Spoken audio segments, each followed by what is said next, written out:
Hello, I was coming back to do an update video on my status so far on my build of my AH-6 Little Bird military attack helicopter.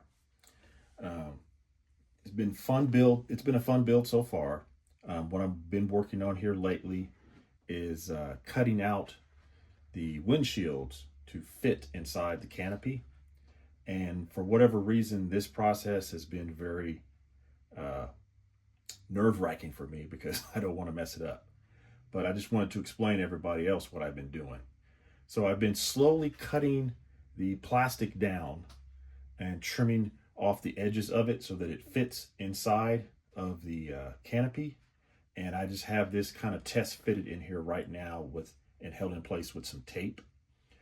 So you can kind of get a feel for what it will look like when it's done. Of course, it'll be glued in place when that's done. And then remember last time I had this little part that I messed up here, what I broke. Well, this will be easily glued down and glued in place like so when I'm finished. But the main thing I wanted to show was when I was cutting the canopy out, I noticed that if I took my time and went very slowly, I could get the cut nice and close. So I don't know if this is going to come out in the camera or not, but there's a very, very faint line embedded into the windshield of the plastic, and it's kind of hard to see. I don't know if you can see that, but there's a very, very faint line. And so what I did was, obviously there was more plastic out here at first, and I would trim down, then place the plastic inside to see how it's going to fit, and then pull it back out, trim some more off, and then put it back inside to see how it was going to fit. Yeah, this piece. So I would pull it out, trim some plastic off, put it back in there, pull it out, trim some plastic off, put it back in there. And then you can still see just barely, there's a faint line that's already embedded into the plastic so that you know not to cut past this line up here, because then you won't have any plastic left and you'll have a giant hole. So that's how I did mine. There's a little bit of extra plastic on the edge so that when I put it in place, I have plenty of space to glue around the edges, to put glue on here to glue this in place so that it'll fit onto the canopy and glue it in place. Now, one of the tips I was given when before I actually cut and do my final cut and glue it in place is to not use CA glue to glue the plastic windshield in place, because CA glue, when it dries, it's very, very hard and brittle, and it leaves a white residue. So I found this Gorilla Glue, this clear Gorilla Glue here, and I did a little test glue with this. Now this hasn't fully dried yet because I just glued this morning, but as you can see, there's two halves here, and I've glued them together just to kind of give it a test, and it dries clear.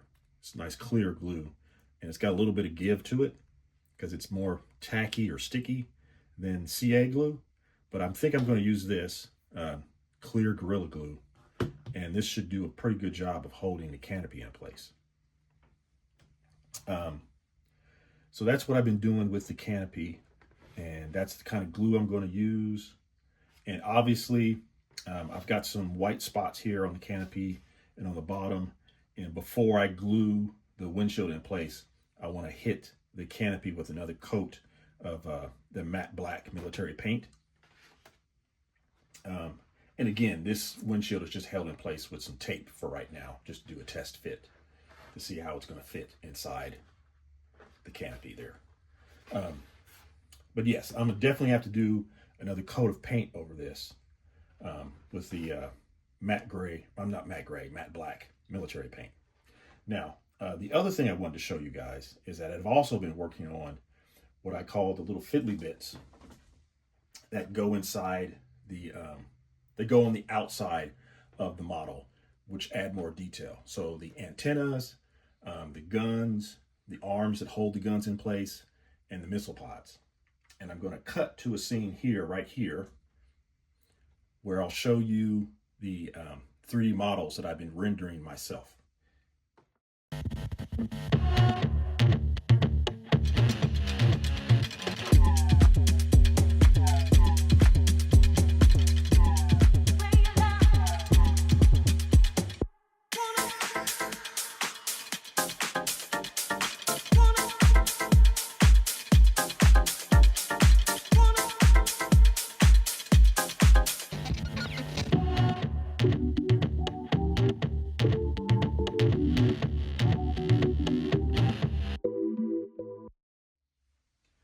And then those were the 3D models that I rendered myself. And here's the prints that my friend has printed for me. Now, I don't have a printer, but he has a printer and he's been printing these out for me.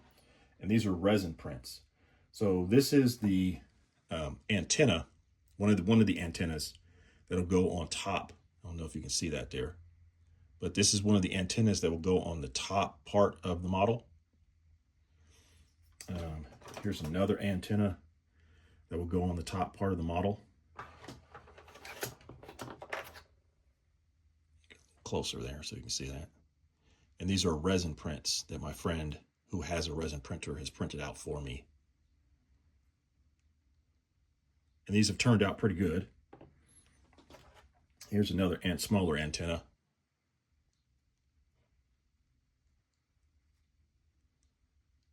I don't know if you can see the detail there where there's little rivets I put on there. Here's another one.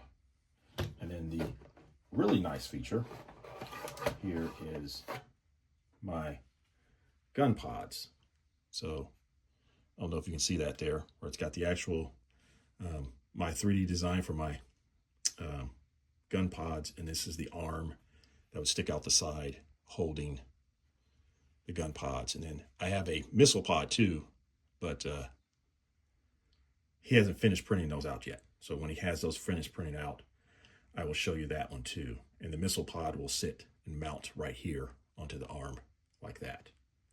And then obviously I'll have to paint these before they go onto the model. And I obviously also will have to figure out a way to attach these onto the model. But I have pre-drilled some holes here. Don't know if you can see that. So that I'll be able to put screws through and try to mount it to the side of the model. But I'm still working on that. Haven't quite figured out exactly how that's going to work. But that's just a status update on my AH-6 Little Bird scale model and what I've been working on with the little fiddly bits and trying to glue in or fit the windshields in place.